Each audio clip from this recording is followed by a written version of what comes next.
আসসালামু আলাইকুম দর্শকবৃন্দ, আশা করি আপনারা সবাই ভালো আছেন। আবারও আমন্ত্রণ জানাচ্ছি রাজ টিভি আয়োজিত রেনেটা নিবেদিত অর্থোপেডিক সলিউশনের 25তম পর্বটি উপভোগ করার জন্য। আপনাদের সাথে আছি আমি ডাক্তার তানভীর চৌধুরী শুভ, মেডিকেল অফিসার, জাতীয় অর্থোপেডিক হাসপাতাল ও পুনর্বাসন প্রতিষ্ঠান। আমাদের আজকের প্রোগ্রামটি পাওয়ার্ড বাই ভিটা ডি3 এবং কোয়ালসিন ডি। দর্শকবৃন্দ, পৃথিবীব্যাপী অর্থোপেডিক সার্জারির চরম উৎকর্ষের যুগে অর্থোপেডিক সার্জারিতে এসেছে আমূল পরিবর্তন, আর সেই পরিবর্তনের ছোঁয়া লেগেছে বাংলাদেশের অর্থোপেডিক সার্জারিতে। কখনো কি একবার ভেবে দেখেছেন কোনো প্রকার কাটা বা ছেঁড়া বাদেই ছোট্ট একটি ছিদ্র করে এবং সেই ছিদ্রতে একটা ক্যামেরা প্রবেশ করিয়ে জয়েন্টের যে কোনো অপারেশন করা যাচ্ছে? অথবা কখনো কি ভেবে দেখেছেন আপনার জয়েন্টটি, আপনার রোগাক্রান্ত জয়েন্টটিকে ফেলে দিয়ে তার জায়গায় ধাতব নির্মিত একটি জয়েন্ট প্রতিস্থাপন করা হচ্ছে? জি দর্শকবৃন্দ, এই এই জটিল সব অপারেশন সম্ভব হচ্ছে আমাদের দেশে। আমাদের দেশের আমাদের দেশের অভিজ্ঞ সার্জনরা খুব সহজে এই অপারেশন গুলো এখন প্রতিনিয়ত করছে। আমাদের আজকের আলোচনার বিষয় আর্থ্রোস্কোপি এবং রিপ্লেসমেন্ট সার্জারি। এই বিষয়ে আলোচনার জন্য আমাদের স্টুডিওতে এমন একজন বিশেষজ্ঞ অর্থোপেডিক সার্জন উপস্থিত রয়েছেন, যিনি আর্থ্রোস্কোপি এবং রিপ্লেসমেন্ট সার্জারির মাধ্যমে অসংখ্য মানুষের কর্মচঞ্চলতা ফিরিয়ে এনেছেন, তাদের স্বপ্ন পূরণ করেছেন। আমাদের মাঝে উপস্থিত রয়েছেন আমার শ্রদ্ধেয় শিক্ষক, বাংলাদেশের একজন প্রথিতযশা অর্থোপেডিক সার্জন, বঙ্গবন্ধু শেখ মুজিব বিশ্ববিদ্যালয়ের অর্থোপেডিক সার্জারি বিভাগের সম্মানিত চেয়ারম্যান মহোদয়, professor doctor Abu Jafar Chowdhury sir. Sir, আপনাকে আমাদের রাজ টিভির লাইভ স্টুডিওতে আমন্ত্রণ জানাচ্ছি। স্যার, এই করোনাকালীন পরিস্থিতিতে সারা বিশ্ব স্থবির হয়ে পড়েছে, কিন্তু আমরা চিকিৎসকরা কিন্তু স্যার বসে নেই। আপনি স্যার খুবই গুরুত্বপূর্ণ আমাদের একমাত্র মেডিকেল ভার্সিটির অর্থোপেডিক সার্জারি বিভাগের চেয়ারম্যান হিসেবে স্যার দায়িত্ব পালন করছেন। এই করোনাকালীন সময়টি স্যার আপনার কেমন কাটছে এবং স্যার আপনি এই সময় কেমন আছেন সেটা আমরা জানতে চাচ্ছি স্যার। প্রথমেই মহান আল্লাহ তাআলার কাছে কৃতজ্ঞতা জ্ঞাপন করি যে এখন পর্যন্ত আমি এই মরণ ব্যাধি আক্রান্ত হইনি। আর আল্লাহর সমবেদনা জানাচ্ছি আমাদের মাঝ থেকে যারা করোনায় আক্রান্ত হয়ে আমাদের সমীরণ থেকে শুরু করে অনেক চিকিৎসক ইতিমধ্যেই আল্লাহ তাআলা দুনিয়া থেকে নিয়ে গিয়েছেন। কিন্তু তার সাথে সাথে প্রাউডও ফিল করছি যে চিকিৎসকরা এখন যেই ভূমিকায় উত্তীর্ণ এই মহামারীর মধ্যে তারা তাদের জীবনকে উৎসর্গ করেও কিন্তু সাধারণ মানুষের চিকিৎসা সেবায় নিয়োজিত আছেন। তাই আসলে সবকিছু মিলেই একমাত্র আল্লাহ তাআলার ইশারা যে ওনার মাধ্যমে আমরা এখন কথা বলতে পারছি। আপনাকেও ধন্যবাদ জানাচ্ছি। স্যার, আজকে আমাদের আলোচনার বিষয় আর্থ্রোস্কোপি এবং রিপ্লেসমেন্ট সার্জারি স্যার। তো প্রথমেই স্যার আপনার কাছে জানতে চাচ্ছি স্যার, আর্থ্রোস্কোপি বলতে আমরা সাধারণত কি বুঝি এবং আর্থ্রোস্কোপির মাধ্যমে সাধারণত কোন কোন রোগের চিকিৎসা করা হয়? মানে টার্মটা হচ্ছে আর্থ্রোস্কোপি।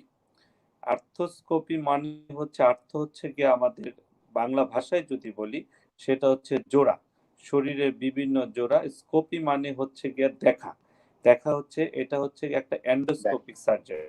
মানে নরমালি আমাদের দেশে সবাই একটু পরিচিত যে গল ব্লাডার অপারেশন আমরা ফুটা করে করি, না কেটে করি, এরকম। এখন তো জেনারেল সার্জারিতে অ্যাপেন্ডিক্সেক্টমিও ল্যাপারোস্কোপিক মাধ্যমে, সেরকমই আমরা আর্থ্রোস্কোপির মাধ্যমে আমরা knee joint, hip joint, ankle joint, shoulder joint, wrist joint, আমরা কিন্তু এই জোড়াগুলার অপারেশন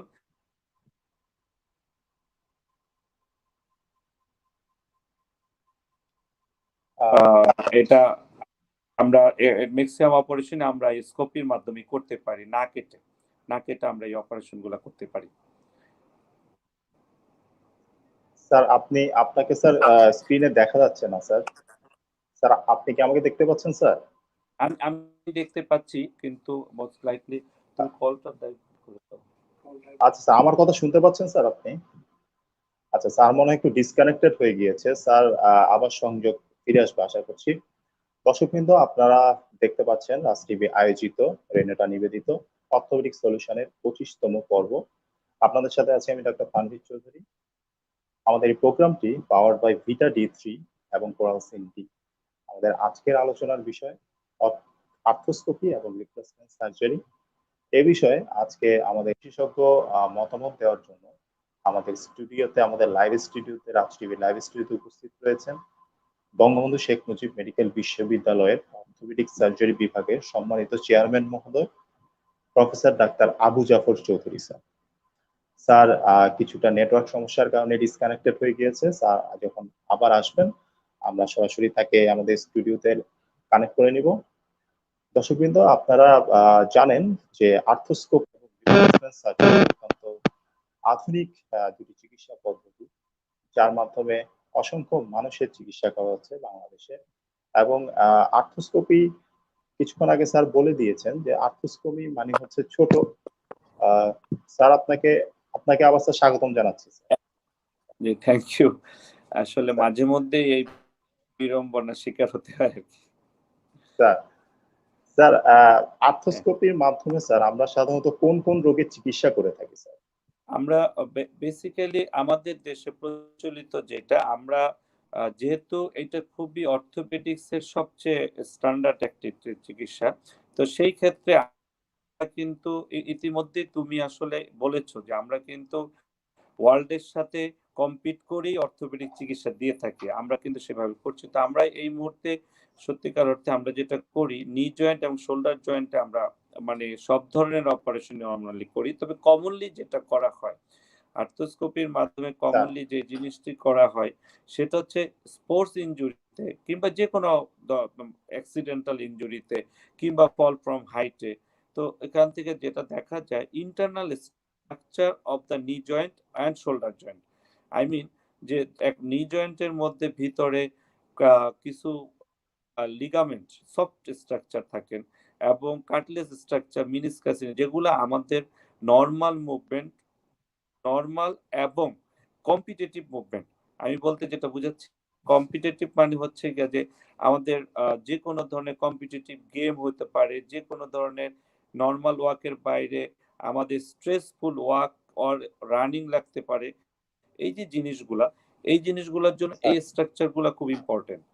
এই স্ট্রাকচারগুলো শুধুমাত্র স্টেবিলিটি দেয় না, সাথে সাথে এই স্ট্রাকচারগুলোর স্ট্রেংথও বাড়ায়, আমাদের বডির মুভমেন্টের স্ট্রেংথও বাড়ায়।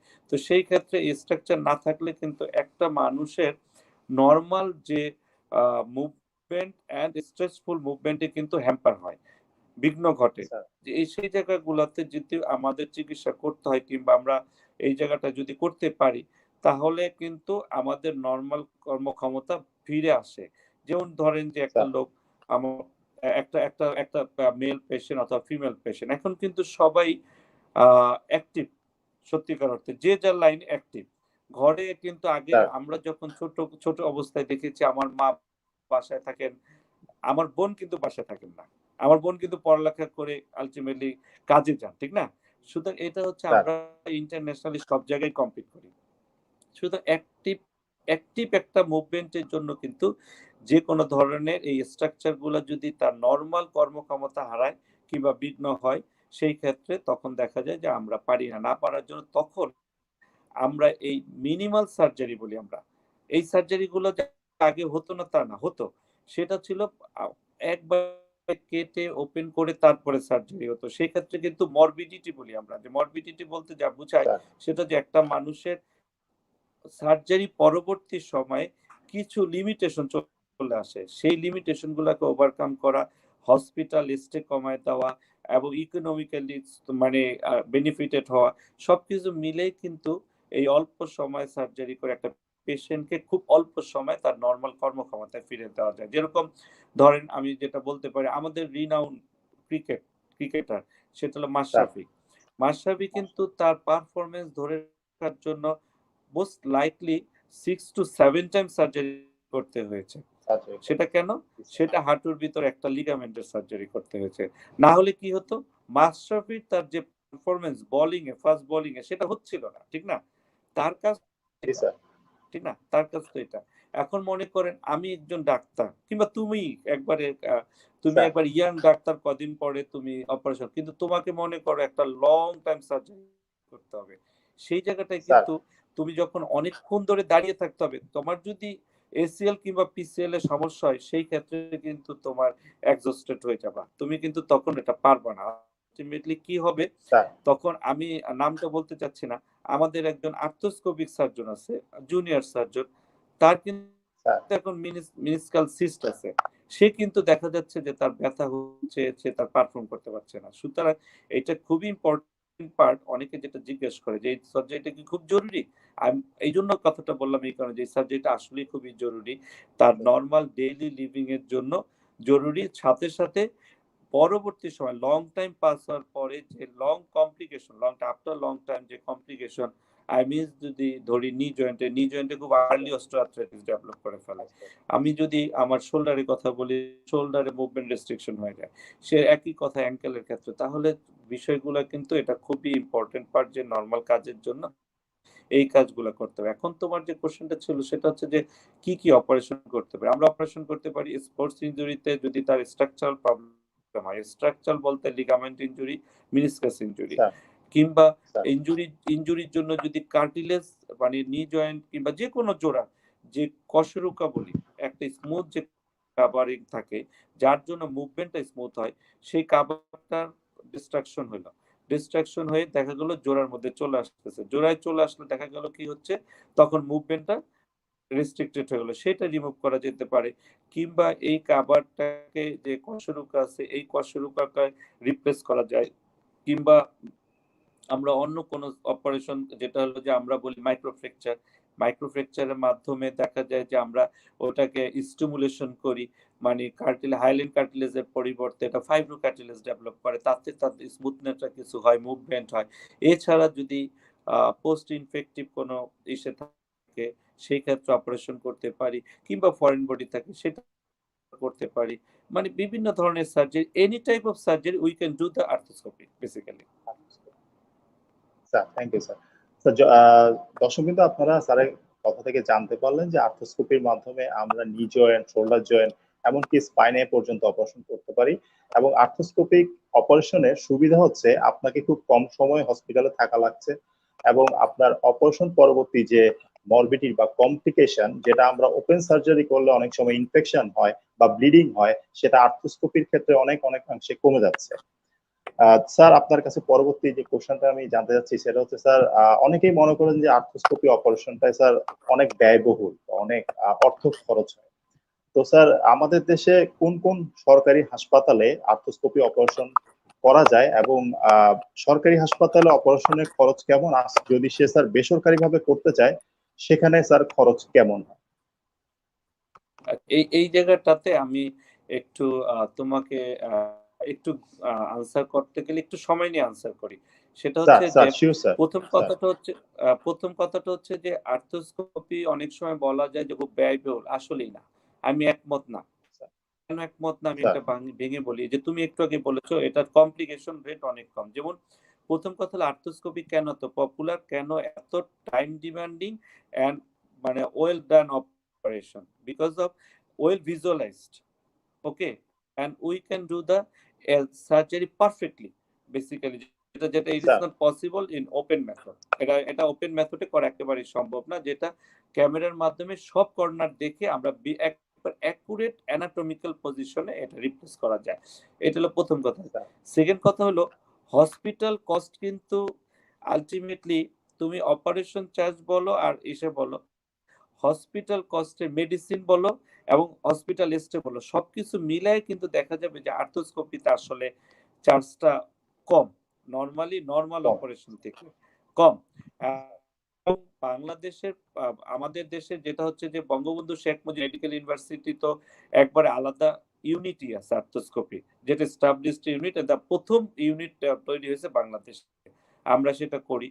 পঙ্গু নিটোর করে, আমাদের ঢাকা মেডিকেল করে, মিডফোর্ডও করে, চিটং করে, এবং এরকম। আর এমনি প্রাইভেটলি যেটা হচ্ছে সেটা তো বড় যে হসপিটাল গুলা, ল্যাবিট, তারপরে স্কয়ার, তারপরে অ্যাপোলো, এরা করছে, এরাও করছে। স্যার তো সবকিছু মিলে যে আর্থ্রোস্কোপি আসলেই ব্যয়বহুল সার্জারি এটা আমি বলবো না।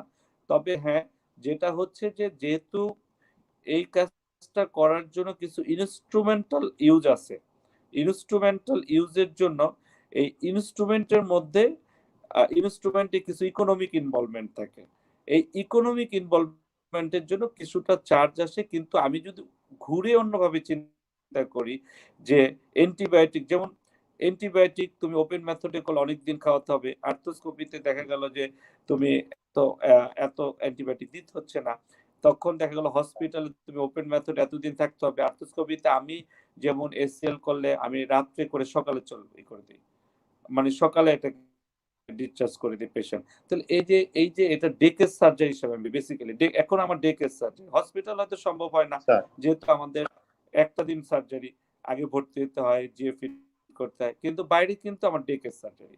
সুতরাং এইসব দিকে চিন্তা করলে কিন্তু আর্থ্রোস্কোপি যে আসলে ব্যয়বহুল সার্জারি আসলে না। Sir thank you sir. Sir দর্শক তো আপনারা জানতে পারলেন যে আপনাদের মধ্যে যে একটা ভুল ধারণা আর্থ্রোস্কোপি মানে এটি ব্যয়বহুল অপারেশন, সেটা মোটেই না, বরং ওপেন অপারেশন যেটা করতে আপনার স্যার যেটা সুন্দরভাবে ব্যাখ্যা করলেন যে অনেক অ্যান্টিবায়োটিক লাগে, আপনাকে অনেকদিন থাকা লাগে, এই যে আপনাদের কমপ্লিকেশন গুলো কিন্তু অনেকাংশে কমে যায় এবং ব্যয়ও কিন্তু আর্থ্রোস্কোপিতে অনেকাংশে কমে যায়। এবং আপনারা এই জানতে পেরেছেন স্যারের মাধ্যমে যে Dhaka medical college, Mitford, Bangabandhu Sheikh Mujib medical বিশ্ববিদ্যালয় এবং পঙ্গু হাসপাতালে আর্থ্রোস্কোপি অপারেশন করা হয়। এছাড়া কিছু প্রাইভেট হসপিটালেও এই অপারেশন গুলো করা হয়ে থাকে। স্যার আমাদের আজকের আরেকটি বিষয় হচ্ছে স্যার রিপ্লেসমেন্ট সার্জারি। তো স্যার আপনার কাছে জানতে চাচ্ছি রিপ্লেসমেন্ট সার্জারি বলতে আমরা কি বুঝি এবং সাধারণত কোন কোন জয়েন্টে রিপ্লেসমেন্ট সার্জারি করা হয়? এই ক্ষেত্রেও আসলে একই কথা আমি বলবো, সেটা হচ্ছে যে any joint can be replaced, but only we do the hip knee commonly. Shoulder sir and less common is shoulder, wrist, elbow. Okay. Sir Less common is shoulder, wrist, and elbow, but commonly is the hip and knee. Knee joint, in comparing international, knee joint is more replaced in outside, but in our country, hip joint is more replaced because of the but the patient number of patient কিন্তু বেশি নি জয়েন্টে, সেই ক্ষেত্রে কিন্তু patient awareness যে বিষয়টা, সেই ক্ষেত্রে আমরা একটু পিছিয়ে আছি। এই ক্ষেত্রে অনেকের মনে হয় যে বিষয়টা যে কস্টলি একটা সার্জারি, আসলে না। আমি যদি মনে করি যে কোনো ধরনের একটা সার্জারির সাথে ওইভাবে যদি চিন্তা করি, তাহলে কিন্তু আসলে কস্ট সার্জারি না।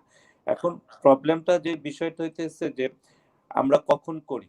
আমাদের দেশের প্রেক্ষাপটে আমাদের দেশে খুব কমনলি যেটা হয় সেটা হচ্ছে যে আমাদের দেশে কিন্তু কবিরাজি ওষুধ, তারপরে কবিরাজি চিকিৎসা এখন পর্যন্ত খুব ভালোভাবেই চলছে আসলে। তো এরা আসলে যে বেসিক্যালি যেটা করে সেটা হচ্ছে যে তারা ওই যে একটা স্টেরয়েড ইউজ করেন, আসলে কি কি ধরনের জানি সে করে। তো এগুলো করাতে কিন্তু আমাদের দেশে কমন যে হিপ জয়েন্ট রিপ্লেসটা হয়, খুব কমনলি যেটা হয় সেটা হচ্ছে যে এভিয়ান এর জন্য হয়। এভিয়ান এভাসকুলার নেক্রোসিস, মানে জোড়ার ওই বলটা মরে যায় রক্তনালী বন্ধ হয়ে। তো সেটা বেসিক্যালি এটা একটা অথবা যে কোনো কারণেই হয়তো মেডিসিন কিংবা যা ডাক্তার স্টেরয়েড দিলে হতে পারে, যে কোনো কারণে হতে পারে। সেকেন্ড কমন হচ্ছে কি আর্থ্রাইটিস।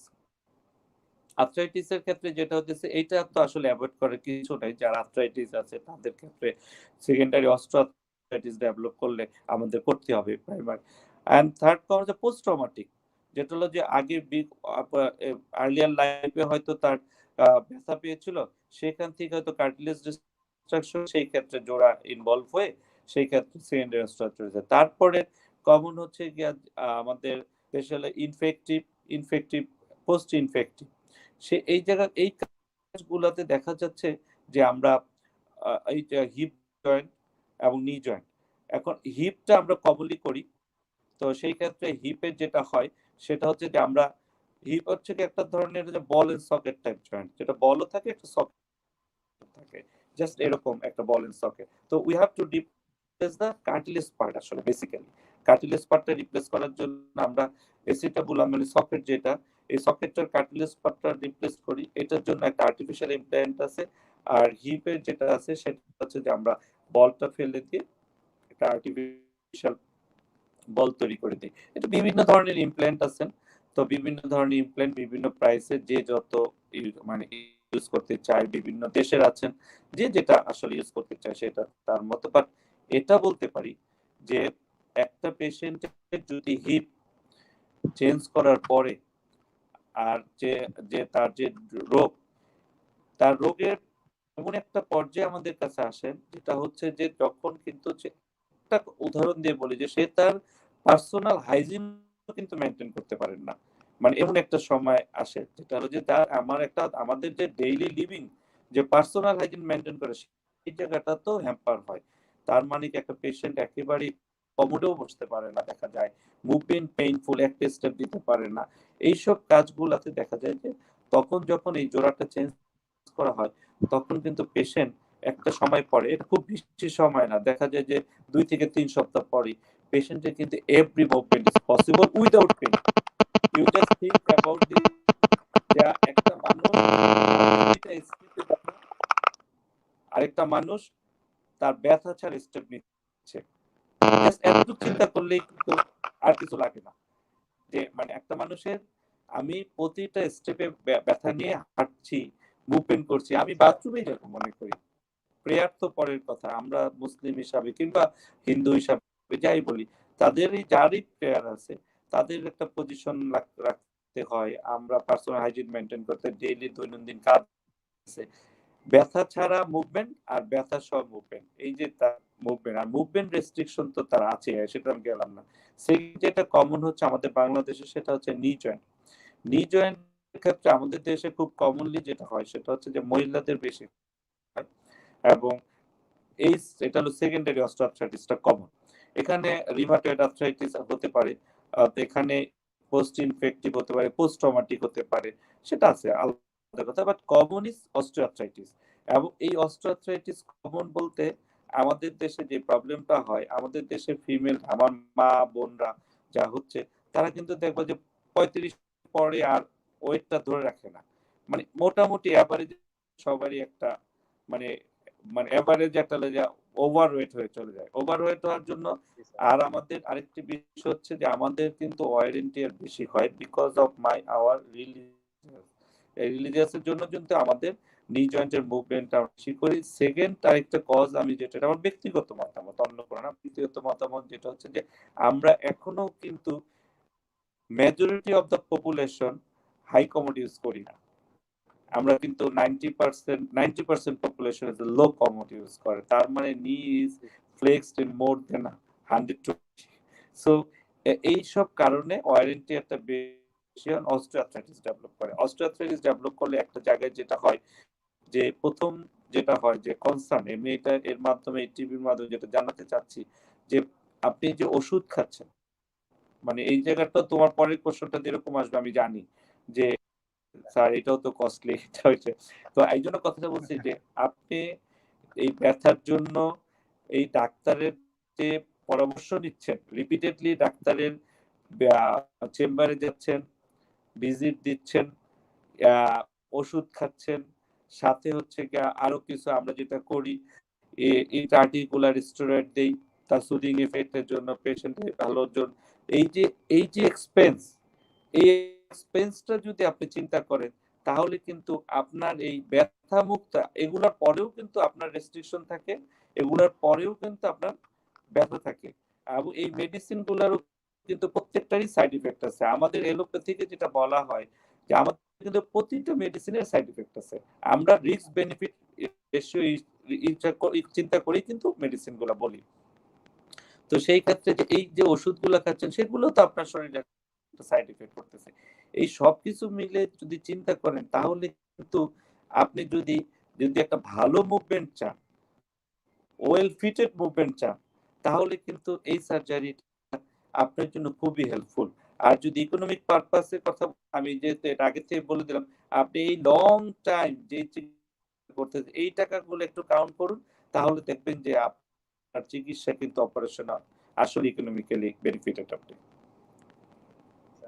ধন্যবাদ স্যার। দর্শক বিন্দু, আপনারা স্যারের আলোচনা থেকে জানতে পারলেন যে নি জয়েন্টে অস্টিওআর্থ্রাইটিস একটি রোগ রয়েছে তার জন্য, এবং হিপে এভিয়ান নামক রোগের জন্য মোস্ট কমনলি রিপ্লেসমেন্ট সার্জারিটা করা হয়ে থাকে, এবং অপারেশনের পর রোগীর যে ম্যাজিক্যাল বা ড্রামাটিক যে চেঞ্জ হয় তা হচ্ছে ইমিডিয়েট তার পেইন কমে যায়, এবং তার আগে লস হওয়া বা আগে সে হারিয়ে ফেলা সকল মুভমেন্ট গুলো সে খুব সহজেই ফিরে আসে।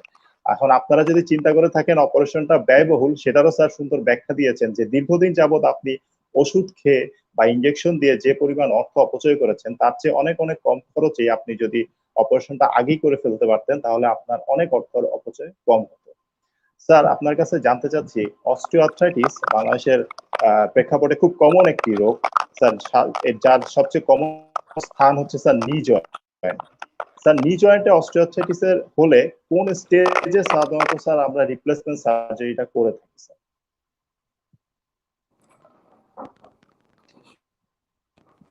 ইয়ে স্যার স্যার শুনতে পাচ্ছেন আমার কথা স্যার? একটু দেখো তো কি হয়েছে, একটু স্যার হ্যালো, আমি শুনতে পাচ্ছি, তুমি স্যার শুনতে মনে পাচ্ছ? একটু ডিসকানেক্টেড হই। হ্যাঁ স্যার শুনতে পাচ্ছেন? শুনতে পাচ্ছ? একটু তোমার ডাকছেন, তুমি নিচু করে কথা বলো। স্যার শোনা যাচ্ছে? স্যার শুনতে পাচ্ছেন আমার কথা স্যার? আমি শুনতে হ্যাঁ পাচ্ছি। স্যার শোনা যাচ্ছে স্যার। স্যার স্যার আচ্ছা, প্রশ্নটা ছিল স্যার নি জয়েন্টে অস্টিওআর্থ্রাইটিস এর কোন স্টেজে আমরা স্যার রিপ্লেসমেন্ট সার্জারি করি স্যার? আমরা যদি নি জয়েন্টকে স্টেজ হিসাবে ভাগ করি তাহলে সেটা হলো স্যার যে আমি ব্যক্তিগতভাবে বাংলাদেশের প্রেক্ষাপটে আমি অ্যাডভান্স স্টেজে, স্যার যেহেতু আসলে বাংলাদেশে আমাদের দেশে একটা জিনিসের লিমিটেশন, যেটা আমাদের ইন্স্যুরেন্স সিস্টেমটা নাই আসলে। তো যেহেতু ব্যক্তিগতভাবে পেশেন্টকে বিয়ার করতে হয় টাকাটা, তো সেই ক্ষেত্রে আমি নরমালি আমার স্টেজ 4 এ, মানে স্টেজ 4 বলতে যা বোঝায় সেটা হচ্ছে যে নরমাল একবারে কার্টিলেজ টোটালি ডিস্ট্রাকশন হয়, জয়েন্ট স্পেস টোটালি রিডিউসড হয়ে গিয়েছে, অস্টিওফাইট হয়েছে, এবং দেখা গেছে যে অস্টিওআর্থ্রাইটিসে তার ডিফর্মিটিও ডেভেলপ করছে এটা। তবে যদি আরো একটু ভালো রেজাল্ট দিতে হয়, আর একটু পেশেন্টকে ভালো রেজাল্ট দিতে হলে স্টেজ 4 পর্যন্ত না যাওয়াটাই ভালো, এবং অ্যাডভান্স স্টেজ 3 তেই অপারেশনটা করা উচিত। Sir thank you sir. দর্শক বিন্দু আপনারা জানতে পারলেন নি অস্টিওআর্থ্রাইটিস এর ক্ষেত্রে একদম শেষ পর্যায়ে গিয়ে অপারেশন করাচ্ছে তার আগে যে স্যার যেটা বললো সেকেন্ড বা থার্ড স্টেজে অপারেশনটা আপনাদের জন্য ফলপ্রসূ হবে। স্যার একজন দর্শক একটি প্রশ্ন করেছেন স্যার, আমি প্রশ্নটা আপনাকে বলছি স্যার, সেটা হচ্ছে আহ, তার মার হিপ জয়েন্ট প্রায় স্যার হিপ জয়েন্ট রিপ্লেস করা লাগবে। তো স্যার এক পাশে hip unilateral hip joint sir, তো তিনি বলেছেন যে এতে খরচ কেমন হবে স্যার, এটা জানতে চেয়েছেন। এক সাইডে হিপ জয়েন্ট স্যার চেঞ্জ করতে। বয়স স্যার কত? আপনার কথা শুনে, জি স্যার বলেন স্যার, শুনতে পাচ্ছি, এখন শোনা যাচ্ছে। শোনা যাচ্ছে? জি স্যার ওনার এখন মার শোনা যাচ্ছে বয়স স্যার। কত? বয়স কত? স্যার বয়স স্যার উল্লেখ করে নাই, বয়সটা উল্লেখ করেনি স্যার। দর্শক একটু আপনি বয়সটা বয়সটা উল্লেখ করলে জরুরি ভালো হতো। যদি আমি ধরে নিই যে উনি 60 ইয়ার্স, ধরে নিই যদি 60 ইয়ার্স হয়, তাহলে আমরা স্যার অবশ্যই যে সিমেন্টেড প্রস্থেসিস দিব। সিমেন্টেড প্রস্থেসিস যেটা হচ্ছে আমি নরমালি যেটা করি সেটা হচ্ছে যে এ ব্রড ইমপ্ল্যান্ট, যেটা আমি নিয়ার বাই ইন্ডিয়ান ইমপ্ল্যান্ট আসলে এখন পর্যন্ত আপ টু দা মার্ক হয়নি। তো সেই ক্ষেত্রে সিমেন্টেড ইমপ্ল্যান্ট যেটা হচ্ছে 85 to 90,000 টাকা, তার সাথে স্যার হসপিটালে তো আর বেসিক্যালি এই ইমপ্ল্যান্ট কিনতে হবে আর ওষুধপত্র কিনতে হবে, এর বেশি তো কিছু নাই। তো দর্শক আশা করি আপনি আপনার প্রশ্নের উত্তর স্যারের কাছ থেকে পেয়ে গিয়েছেন। স্যার আমাদের প্রোগ্রাম প্রায় শেষ পর্যায়ে স্যার, আজকে আপনিও স্যার অত্যন্ত আজকে ব্যস্ত সময় কাটাচ্ছেন স্যার। তো স্যার আপনি যদি এই শেষ পর্যায়ে এসে স্যার আমাদের দর্শকদের এবং রাজ টিভির উদ্দেশ্যে যদি স্যার কিছু বলতেন। আমি আমি কি শুনতে, আমাকে শোনা যাচ্ছে? হ্যাঁ শোনা যাচ্ছে স্যার, শোনা যাচ্ছে স্যার, আচ্ছা, শোনা যাচ্ছে স্যার। তো আমি যেটা বলতে চাই সেটা হচ্ছে যে আর্থ্রোস্কোপি রিপ্লেসমেন্ট সার্জারি, এটা such a type of surgery. আমাদের বাংলাদেশে আমরা একটা জিনিস যেটাতে পিছিয়ে আছি সেটা হচ্ছে যে আমরা মানুষের কাছে আসলে ইনফরমেশনটা দিতে পারছি না, যে এখন পর্যন্ত অনেক রোগী বাংলাদেশ থেকে বাইরে যাচ্ছেন, কিন্তু আপনাদেরকে কনফিডেন্টলি বলতে পারি আমরা বাংলাদেশে আপনার যেখানে যাকে ইচ্ছা অর্থোপেডিক সার্জন চুজ করে নেন, বাট আমি এটুকু বলতে পারি আমরা ইন্টারন্যাশনালি কম্পিট করে অর্থোপেডিক সার্জারি কিংবা এই সাবজেক্টটা যে চিকিৎসা দিচ্ছি, আপনাদের বিচারের দায়িত্ব আপনাদেরকে। আমরা একটু কনফিডেন্টলি বলতে পারি আমাদের আহামরি কোনো ডিফারেন্স আমাদের নাই। বাংলাদেশ কনফিডেন্টলি অর্থোপেডিক্সের চিকিৎসা খুব কনফিডেন্টলি এবং ইন্টারন্যাশনাল ক্রাইটেরিয়া মেনটেন করে ওই স্ট্যান্ডার্ড মেনটেন করে চিকিৎসা দিচ্ছে, আমরা পিছিয়ে নাই। সেকেন্ড হচ্ছে যে আর্থ্রোস্কোপি এন্ড রিপ্লেসমেন্ট সার্জারি, যে সার্জারি এটা করার জন্য, যেমন এক সময় ছিল হার্ট সার্জারি মানেই কিন্তু হয় ইন্ডিয়া যেতে হবে, নাহলে সিঙ্গাপুর যেতে হবে, এইসব। কিন্তু এখন কিন্তু সেই সেই চিত্রটা নাই। সেই ক্ষেত্রে আমি এটা বলতে পারি যে এই সব চিকিৎসার জন্য আপনাদেরকে আর দেশের বাইরে যাওয়ার কোনো আসলে অবকাশই নাই। আপনারা দেশে খুব কনফিডেন্স নিয়ে চিকিৎসা করতে পারেন, এবং আমরা ইনশাল্লাহ কি আল্লাহ তাআলা আমাদের দেশের সাধারণ মানুষদের চিকিৎসা দেওয়ার জন্য কিন্তু আমরা বসে আছি। সুতরাং আপনারা নির্ভয়ে এবং কনফিডেন্স নিয়ে এই চিকিৎসাগুলো করার জন্য বঙ্গবন্ধু শেখ মুজিব মেডিকেল ইউনিভার্সিটি, নিট, ঢাকা মেডিকেল, এই যে নিট 40 ভালো ভালো যে হসপিটাল গুলো আছে, যোগাযোগ করুন। আপনাদের চিকিৎসা আপনারা অবশ্যই পাবেন। স্যার ধন্যবাদ স্যার। দর্শকবৃন্দ, আপনারা স্যারের সুন্দর প্রাঞ্জল ভাষায় স্যার খুব সহজভাবে ব্যাখ্যা করেছেন আর্থ্রোস্কোপি এবং